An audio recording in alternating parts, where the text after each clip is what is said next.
sa lahat ng mga viewers. Ito po yung ginagamit kong karaoke.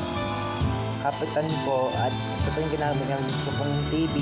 Smart TV. At ito po yung speaker.